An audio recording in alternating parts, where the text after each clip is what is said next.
Of you now भू उपयोग में परिवर्तन, भू उपयोग में परिवर्तन का हमें तीसरा जो कंटिन्यू करना था, हमें कंटिन्यू करना है इस चीज़ को कि हमें इसमें तीसरा पॉइंट देखना था।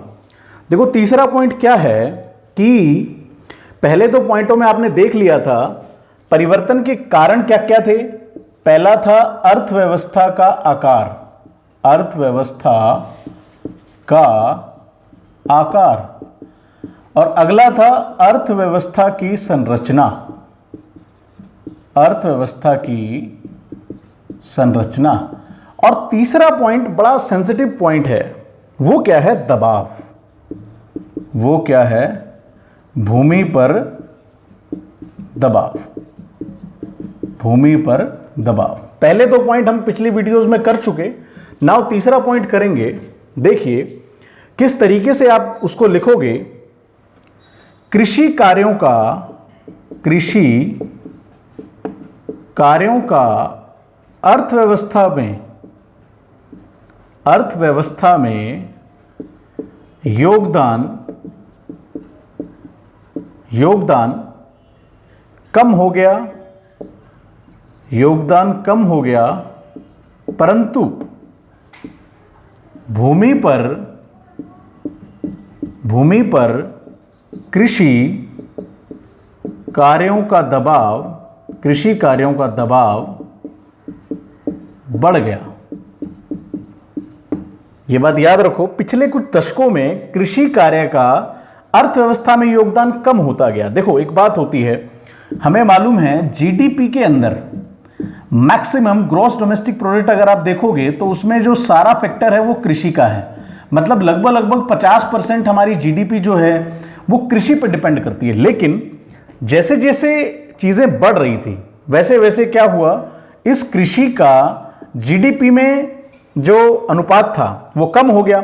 लेकिन क्या कृषि कार्यों, क्या भूमि के ऊपर कृषि का दबाव घटा? नहीं घटा। मान लो एक सिंपल सी बात बताऊं कि आप ये देख रहे हो कि हम धीरे धीरे प्राथमिक क्षेत्र को छोड़कर द्वितीयक और तृतीयक पर जा रहे हैं, लेकिन क्या कृषि कम हो रही है? कृषि कम नहीं हो रही।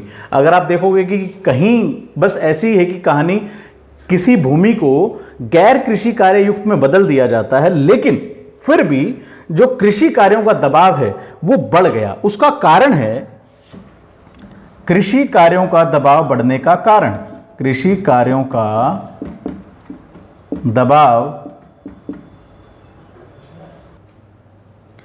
कृषि कार्यों का दबाव जो है, कृषि कार्यों का दबाव बढ़ गया। कृषि कार्यों का दबाव बढ़ने का कारण, बढ़ने का कारण अगर आप देखोगे तो उसका कारण एक ही है। अगर मैं सिंपल बात बताऊं, ऊपर वही बात आ गई जो दूसरा पॉइंट उसका लिखा हुआ है, लेकिन पहला पॉइंट जो है वो है जनसंख्या का, जनसंख्या का आकार। याद रखना, जैसे जैसे जनसंख्या का आकार बढ़ता जाएगा वैसे वैसे भूमि पर दबाव भी बढ़ेगा। ऑब्वियस सी बात है, पहले हमारे देश के अंदर जनसंख्या आज 102 करोड़ है। 2 करोड़, 3 करोड़, 4 करोड़, 5 करोड़, इस तरीके से चलते चलते आज हमारी जनसंख्या 140 करोड़ के आसपास पहुंच गई, सॉरी 130 करोड़ के आसपास पहुंच गई। तो उसका मतलब क्या है कि जनसंख्या का आकार बढ़ रहा है, और अगर जनसंख्या का आकार बढ़ता है तो उससे क्या होता है, लोगों को अनाज ज्यादा चाहिए। देखो अगर आकार बढ़ गया तो आकार बढ़ने से क्या होगा, अनाज ज्यादा चाहिएगा। अगर अनाज ज्यादा चाहिए तो फिर भूमि पर दबाव, भूमि पर दबाव भी बढ़ जाएगा, भूमि पर दबाव भी क्या हो जाएगा, बढ़ जाएगा। ये बात आप अच्छे से दिमाग में लगा लें कि जनसंख्या का आकार अगर बढ़ता है तो अनाज की मांग बढ़ती है, और अनाज की मांग बढ़ने से भूमि का दबाव बढ़ जाता है। तो अब तो पेट भरने में ही लोगों की जो अनाज बोने की क्षमता है वो पेट भरने में ही चली जाती है, तो फिर जीडीपी कहां से, ग्रॉस डोमेस्टिक प्रोडक्ट में उसका दबाव घट जाएगा। इस दो पॉइंट्स को बिल्कुल दिमाग रखें कि जनसंख्या का आकार अगर बढ़ा तो अनाज की डिमांड बढ़ी, अनाज की डिमांड बढ़ने से भूमि पर दबाव बढ़ा, लेकिन उस अनाज से तो हमने लोगों का पेट भरा, तो जीडीपी के अंदर वो चीज नहीं गई। तो जीडीपी के अंदर कई फैक्टर्स आते हैं कि जो आप क्या करते हो, देश के लिए ऐसा उत्पादन करते हो जो हमारे देश की क्षमता को बढ़ाता है, प्रोडक्टिविटी को बढ़ाता है, तो फिर ये चीजें यहां पर नहीं होती। प्रोडक्टिविटी बढ़ रही है, मान रहे हैं, धीरे धीरे आप देख रहे हो कृषि को बढ़ाने के लिए अर्थव्यवस्था में बहुत सारे कार्य किए जाते हैं। वो क्यों किए जाते हैं? ताकि हमारी जो अर्थव्यवस्था है वो स्टेबल रहे। तो इस चीज को आप अच्छे से समझ लें कि अर्थव्यवस्था को स्टेबल करने के लिए, अर्थव्यवस्था को बढ़ाने के लिए हमें क्या करना होता है? कृषि कार्यों को बढ़ाना होता है। लेकिन ऐसा होता है, लेकिन फिर भी हमें लोगों का पेट भी भरना होता है। तो इसी के लिए वो जीडीपी में जो उसका असर है वो कम हो जाता है, लेकिन अनुपात कम हो जाता है, लेकिन जनसंख्या का आकार बढ़ने के कारण भूमि पर दबाव बढ़ जाता है। तो ये तीसरा पॉइंट था, और भूप्रयोग में परिवर्तन के यही 3 कारण हैं। आप इनको अच्छे से बना लें, आपका क्वेश्चन कंप्लीट कर लें। Now we going on the next question, कि नेक्स्ट क्वेश्चन क्या है आपका, इसको आप अच्छे से कर लें, वेरी इंपॉर्टेंट। अब आपका नेक्स्ट क्वेश्चन जो है वो नेक्स्ट क्वेश्चन है कि 1960 से 61 से 2008-9 तक वन क्षेत्रों का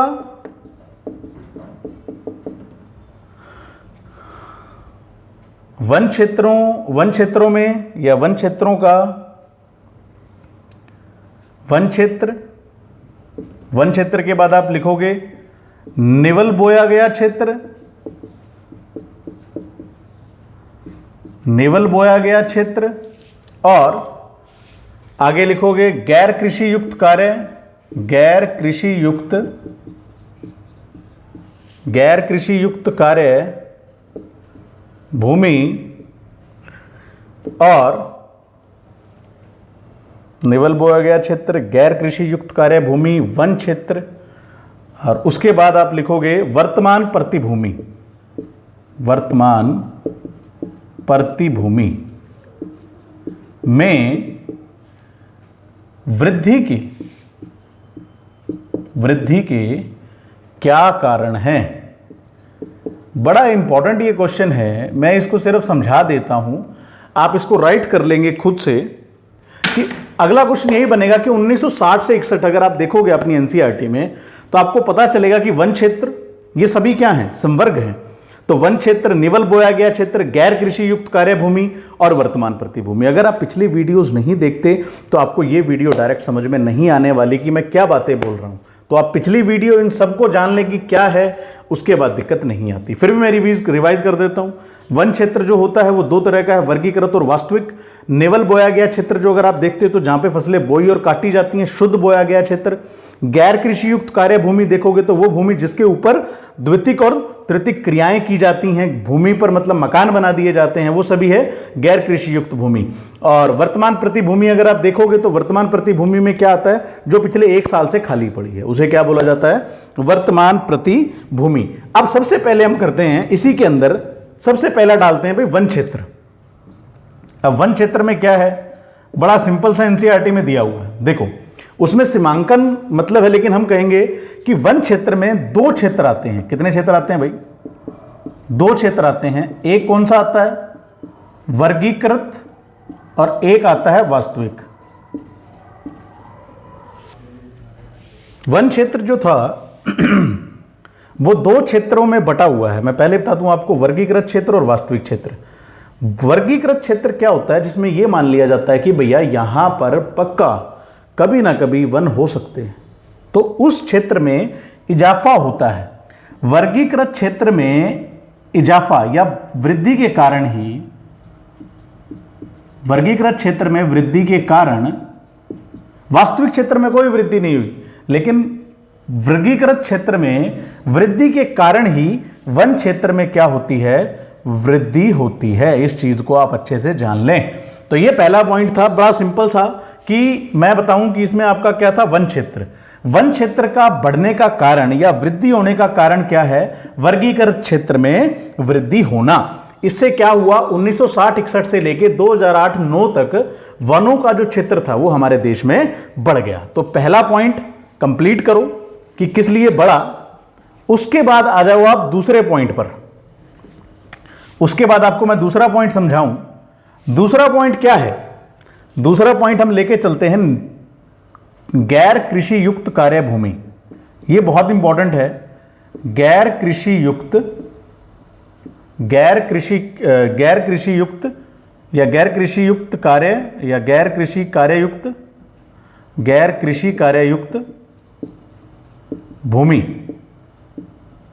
अब इसका क्या मतलब था? देखो, इसमें आप किस तरीके से लिखोगे, पिछले दशकों में क्या बदल गई? अर्थव्यवस्था की संरचना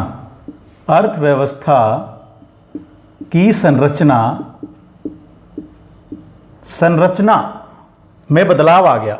संरचना में क्या आ गया? बदलाव। अब संरचना में बदलाव आ गया तो उससे क्या हुआ? द्वितीयक क्षेत्र पर भार पड़ा। मतलब जो हमारी जनसंख्या थी वो प्राथमिक क्षेत्र को छोड़कर किसमें चली गई? द्वितीयक और तृतीयक क्षेत्रों के कार्यों में वृद्धि हो गई। इसके कारण क्या हुआ? द्वितीयक और तृतीयक क्षेत्रों के कार्य में वृद्धि हो गई। अब इसके बाद मैं आपको समझाता हूं। देखो, ये आपने स्टार्ट कर लिया कि पिछले दशकों में अर्थव्यवस्था की संरचना में बदलाव आ गया, द्वितीयक और तृतीयक क्षेत्रों में कार्यों में वृद्धि हो गई। इससे क्या हुआ? देखो, जब द्वितीयक क्षेत्र बढ़ेगा तो फिर क्या बढ़ेंगी? इसको मैं मिटा देता हूं। द्वितीयक क्षेत्र अगर बढ़ेगा तो फिर फैक्ट्रीज क्या होंगी? बढ़ेंगी। अब फैक्ट्रीज को लगाने के लिए क्या चाहिए? भूमि चाहिए। अब भूमि जो थी वो कृषि युक्त थी। क्या थी? कृषि युक्त। उस भूमि के ऊपर आपने क्या लगा दी? फैक्ट्री लगा दी। ठीक है। और सड़कों का निर्माण कर दिया। और साथ में सड़कों के निर्माण के साथ साथ क्या हुआ? जनसंख्या का आकार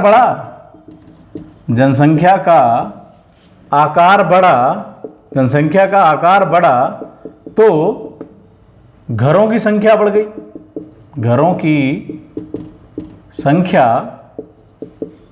गई। अब इस चीज को समझ लो। आप समझ रहे हो ना कि गैर कृषि कार्य युक्त भूमि क्यों बढ़ गई इतने कुछ दशकों में? पिछले 40 सालों का अनुभव जब आप देखोगे तो वो क्यों बढ़ गई? फैक्ट्रीज बढ़ी। फैक्ट्रीज बढ़ने से जो भूमि थी, कृषि युक्त भूमि थी, वो फैक्ट्रीज वहां पर निर्माण हो गया, सड़कों का निर्माण हो गया, जनसंख्या का आकार बढ़ गया। तो फिर इससे क्या हो गया? घरों की संख्या बढ़ गई, बस्तियां बढ़ गई। तो बस्तियां बढ़ने से क्या होता है कि वहां से प्लॉट काट दिए जाते हैं। आज आपको भी पता है कि आपके किले का रेट इतना हो गया, वो 1 करोड़ का किला बेच देंगे, वहां पे एक कॉलोनी काट देंगे, वहां पे लोग रहने लग जाएंगे। तो एक किला जिसके ऊपर आप कृषि करते थे वो किस में बदली हो गया? गैर कृषि कार्ययुक्त भूमि के अंदर। ये बात याद रखें। कहीं भी अगर आप जमीन देखते हो, वो जमीन कट के वहां पर प्लॉट बना दिए जाते हैं, तो उससे क्या होता है? गैर कृषि कार्ययुक्त में भूमि जो है वो कन्वर्ट हो जाती है। तो आप इस पॉइंट को अच्छे से लिख लें कि गैर कृषि कार्ययुक्त भूमि पिछले दशकों में देखोगे तो अर्थव्यवस्था की संरचना में बदलाव आ गया, द्वितीयक और तृतीयक क्षेत्र में कार्य में वृद्धि हो गई, उसके कारण फैक्ट्रीज बढ़ी, भूमि जो कृषि युक्त थी उसके ऊपर फैक्ट्रियों का निर्माण हो गया, सड़कों का निर्माण हो गया, और उसके कारण जनसंख्या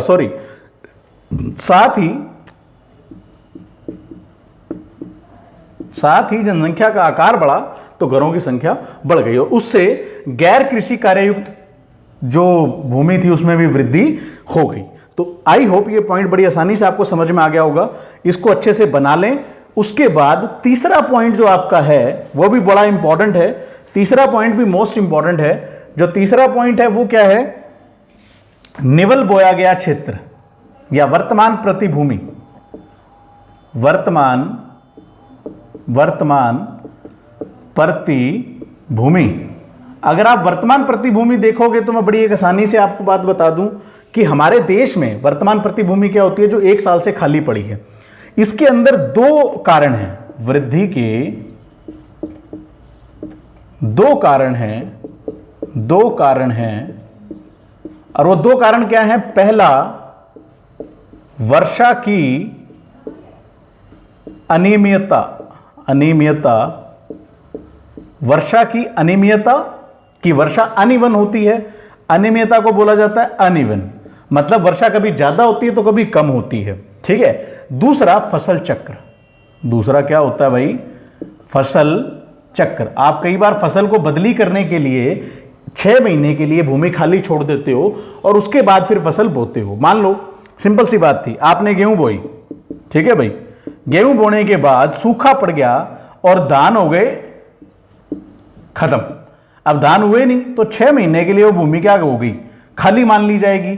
खाली मान ली जाएगी तो दोबारा आप अगले सीजन में क्या बोओगे, रबी के सीजन में गेहूं बोओगे। तो फिर इसके 6 महीने के बीच में ये किस में मान ली जाएगी, वर्तमान प्रति भूमि। तो जैसे जैसे हम 60-61 से 8-9 में आते गए तो हमारी वर्तमान प्रति भूमि क्या होती गई, बढ़ती गई। उसके बाद लास्ट जो पॉइंट है कि वर्तमान प्रति भूमि में वृद्धि हो गई, उसके बाद जो आपका लास्ट पॉइंट है, चौथा पॉइंट, वो है निवल बोया गया क्षेत्र।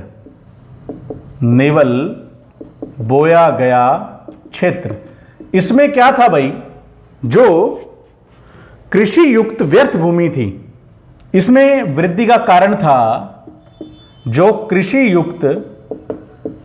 युक्त व्यर्थ भूमि थी, व्यर्थ भूमि को टेक्नोलॉजी की मदद से कृषि योग्य बना दिया गया, कृषि योग्य बना दिया गया। और इसी का कारण है कि निवल बोया गया क्षेत्र में भी क्या हो गई, वृद्धि हो गई। तो कृषि युक्त, इसको भी आप बड़ी आसानी से लिख सकते हैं चौथे पॉइंट को कि कृषि युक्त जो व्यर्थ भूमि होती है उसको टेक्नोलॉजी की मदद से क्या कर दिया गया, कृषि योग्य बना दिया गया। इसके कारण आपका निवल बोया गया क्षेत्र बढ़ गया। निवल बोया गया क्षेत्र की अगर कमी पूछ ले तो वो सिंपल सा है, अर्थव्यवस्था की संरचना। मैं बार बार कह रहा हूं, निवल बोया गया क्षेत्र में कमी, निवल बोया गया क्षेत्र में कमी का कारण है अर्थव्यवस्था की संरचना। अर्थव्यवस्था की संरचना याद रखें, अर्थव्यवस्था की संरचना। इसकी सबसे बड़ी कमी है कि निवल बोया गया क्षेत्र जो है उसके अंदर कमी आती जाती है। वो कारण क्या है, अर्थव्यवस्था की संरचना। द्वितीयक और तृतीयक क्रियाओं पे ज्यादा दबाव और प्राथमिक क्षेत्र पे दबाव कम होना। तो आई होप आपको ये क्वेश्चन बड़ा आसानी से समझ में आ गया होगा। इसको कंप्लीट कर लीजिए, लिख लीजिए। बहुत बहुत धन्यवाद आपका। वीडियोस देखते रहिए।